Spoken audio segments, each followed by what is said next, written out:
नमस्कार साथियों, कैसे हैं आप लोग। उम्मीद करते हैं अच्छे होंगे। तो पिछले कुछ वीडियो के माध्यम से हम लोग नियोजन सब के बारे में पढ़े थे और आज हम जो टॉपिक पढ़ेंगे वो संगठन होगा।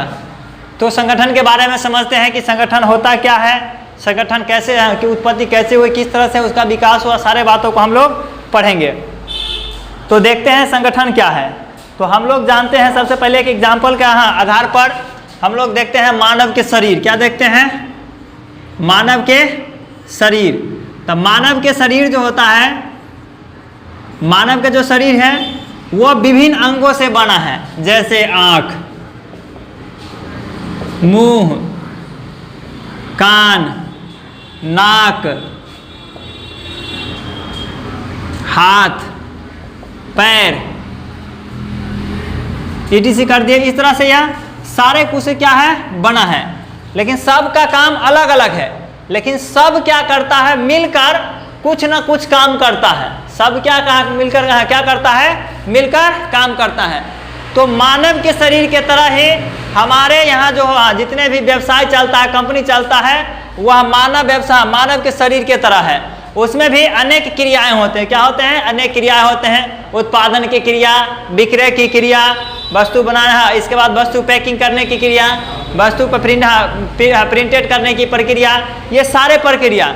सब क्रियाओं में क्या होता है, सब क्रियाओं में, सब क्या है, सब क्रियाओं में क्या है, जितने भी क्रिया होता है वो सारे क्रियाओं में क्या है, सारे क्रियाओं में क्या करना है, समन्वय स्थापित करना, तालमेल स्थापित करना क्या कहलाता है, संगठन कहलाता है। तो इस तरह से हम लोग कह सकते हैं कि संगठन के द्वारा निर्धारित उद्देश्य को पूरा करने के लिए क्या कर सकते हैं, संगठन के द्वारा निर्धारित उद्देश्य को पूरा करने के लिए कोई भी संगठन है, उस संगठन का जो निर्धारित उस उद्देश्य होगा, उस उद्देश्य को पूरा करने के लिए जो भी संगठन है उसका उद्देश्य क्या करना है, पूरा करने के लिए, उद्देश्य को प्राप्त करने के लिए। इस तरह से हम लोग संगठन की परिभाषा लिखते हैं। तो उस संगठन जहाँ जितने भी संगठन है, उस जो भी संगठन है, उस संगठन का जो उद्देश्य होगा, उस उद्देश्य को प्राप्त करने के लिए, उद्देश्यों को प्राप्त करने के लिए विभिन्न क्रियाओं के बीच तालमेल स्थापित करना क्या कहलाता है, समन्वय संगठन कहलाता है। विभिन्न क्रियाओं के बीच तालमेल स्थापित करना, समन्वय स्थापित करना क्या कहलाता है, संगठन कहलाता है। तो इस तरह से हम लोग उसके परिभाषा लिख सकते हैं और दूसरे परिभाषा भी लिखेंगे। तो पहला लिखते हैं संगठन क्या है। पहला लिखते हैं संगठन क्या है। तो सबसे पहले संगठन क्या है, तो लिखेंगे संगठन के द्वारा, संगठन क्या है। तो संगठन लिखते हैं किसी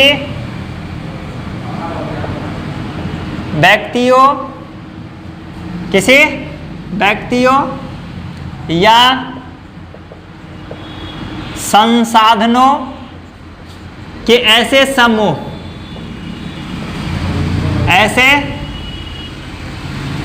समूह जो किसी कार्यों को पूरा करने के लिए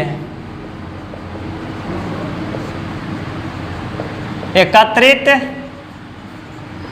किया गया हो, उसे क्या कहते हैं, संगठन कहते हैं। इस तरह से हम लोग और लिख सकते हैं, दूसरे परिभाषा भी लिख सकते हैं। दूसरे परिभाषा में क्या लिखेंगे, व्यक्तियों के एक ऐसे समूह जो किसी निश्चित कार्य को पूरा करने के लिए एकत्रित हुआ हो, क्या कहलाता है, संगठन कहलाता है। व्यक्तियों के एक ऐसे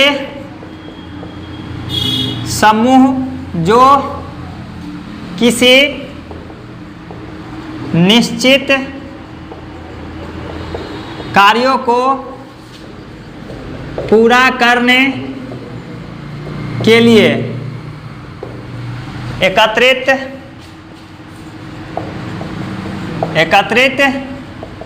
किया गया हो, उसे क्या कहते हैं, संगठन कहते हैं। इसके बाद संगठन के और परिभाषा भी कह सकते हैं, संगठन के और परिभाषा भी कह सकते हैं। क्या कह सकते हैं, लिखते हैं विशिष्ट उद्देश्य विशिष्ट उद्देश्य को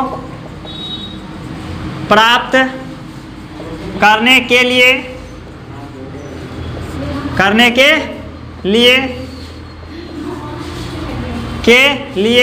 विभिन्न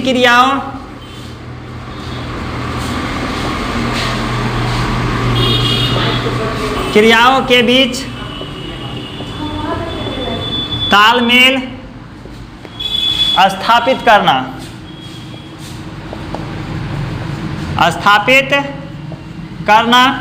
समन्वय कहलाता है। तालमेल स्थापित करना या समन्वय स्थापित करना, समन्वय स्थापित करना संगठन कहलाता है। इस तरह से हम और परिभाषा लिख सकते हैं। इस तरह से 3 परिभाषा हो गया और इसकी परिभाषा अनेक विद्वानों ने दी है, जिनमें से कुछ का नाम हम लोग पढ़ लेते हैं। तो पहला पढ़ते हैं हैने के अनुसार, किसके अनुसार? हैमन के अनुसार। किसके अनुसार? हैमन के अनुसार। हैमन के अनुसार हैमन क्या कहा है सो देखते हैं। कह रहा है कि संगठन एक ढांचागत फ्रेमवर्क है, जिसमें संगठन एक ढांचागत फ्रेमवर्क है जिसके संगठन एक ढांचागत फ्रेमवर्क है। क्या है? फ्रेमवर्क है। फ्रेमवर्क है जिसके अंतर्गत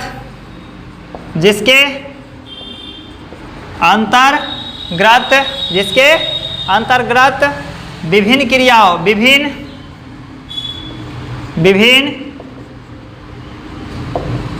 क्रियाओं के बीच तालमेल स्थापित किया जाता है। इस तरह से हम लोग संगठन के परिभाषा पढ़े। तो संगठन के परिभाषा निम्न है। ये भी परिभाषा कह सकते हैं, ये भी परिभाषा कह सकते हैं, ये भी परिभाषा कहते हैं और ये भी कह सकते हैं। हैमन के अनुसार भी कह सकते हैं। इसकी परिभाषा कुछ और विद्वानों ने दी है, जो हम इसको पढ़ेंगे और विद्वानों का नाम। तो इसको आप लोग स्क्रीनशॉट कर लीजिए या नोट कर लीजिए।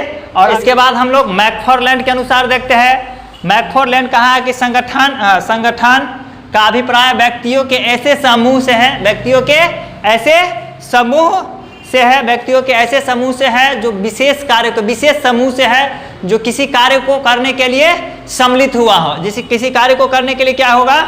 मिलकर कार्य करता है या सम्मिलित हुआ है। तो व्यक्तियों के लिखते हैं, व्यक्तियों के ऐसे समूह जो किसी विशेष कार्य को पूरा करने के लिए मिलजुल कर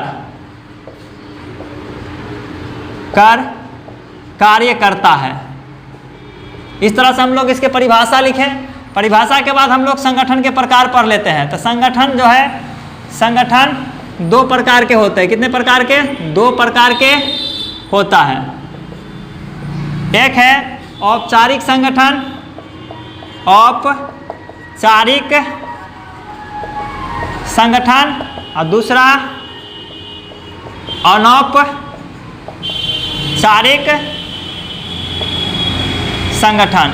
औपचारिक संगठन और अनौपचारिक संगठन के बारे में हम लोग अगले वीडियो में पढ़ेंगे। इस वीडियो में फिलहाल इतना ही रखते हैं।